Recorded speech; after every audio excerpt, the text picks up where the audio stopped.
સાહેબ, એક post viral થઈ રહી છે. વિરાણી હાઈસ્કૂલના ટ્રસ્ટી દુબઈ ભાગી જવાના ફિરાકમાં છે. સમગ્ર હકીકત શું છે?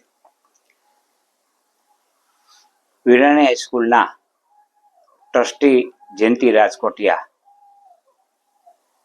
કે જેઓ અત્યારે દેવાદાર તરીકે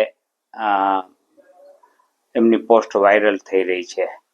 તેમને ઘરે લેણિયા તો જઈ રહ્યા હતા એવી પોસ્ટ પણ વાયરલ થઈ રહી છે, અને તેઓ દુબઈ ભાગી જવાના છે તે પણ પોસ્ટ વાયરલ થઈ છે. આ પોસ્ટ સંદર્ભે મેં મારી પોસ્ટ મૂકી છે. પોસ્ટ મૂકવાનું કારણ એ છે કે વિરાણી હાઈસ્કૂલ છે એ રાજકોટની ગુજરાતની કેમ્બ્રિજ છે, અને ખૂબ જ ઊંચી શાખ ધરાવતી વિરાણી હાઈસ્કૂલ છે. આ વિરાણી હાઈસ્કૂલના ટ્રસ્ટી કોઈ દેવાદાર હોય, વિલફુલ ડિફોલ્ટર હોય, તો એ મારી દ્રષ્ટિએ વિરાણીની શાખ ઉપર વિપરીત અસર થનાર છે, અને વિરાણી હાઈસ્કૂલમાં ભણતા વિદ્યાર્થીઓના માનસ ઉપર પણ વિપરીત અસર થાય. એટલું જ નહીં, રાજકોટિયા છે એ સંઘના અગ્રણી કાર્યકર છે. રાજકોટિયા છે એ ભાજપ જિલ્લા પ્રમુખ છે. તો મારી દ્રષ્ટિએ ભાજપની અને સંઘની શાખ ઉપર પણ વિપરીત અસર થઈ રહી છે.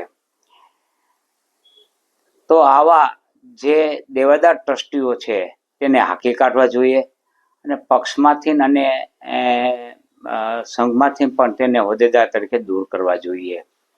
વિરાણી હાઈસ્કૂલ એ શૈક્ષણિક સંસ્થામાં ઉચ્ચ શૈક્ષણિક ડિગ્રીઓ ધરાવતા શિક્ષણવિદો હોવા જોઈએ. એટલીસ્ટ 50%, 51% પ્રોફેશનલ શિક્ષણવિદો હોવા જોઈએ. તેને બદલે વિરાણી હાઈસ્કૂલ ટ્રસ્ટની અંદર મની લેન્ડર્સ, લેન્ડલોર્ડ વગેરે જે બાંધકામ અને જમીનની પ્રવૃત્તિ સાથે સંકળાયેલાઓ છે તેઓ ટ્રસ્ટીઓ છે.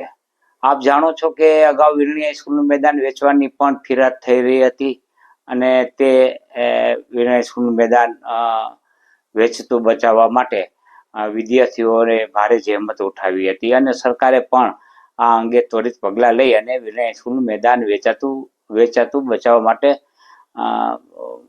સફળ રહ્યા હતા. આજે પણ વિરાણી હાઈસ્કૂલની મિલકત માટે સરકાર, કલેક્ટર તંત્ર અને વિદ્યાર્થીઓ સાથે મળીને ટ્રસ્ટ સામે લડી રહ્યા છે, અને વિવિધ તબક્કે તેમના કેસો પેન્ડિંગ છે.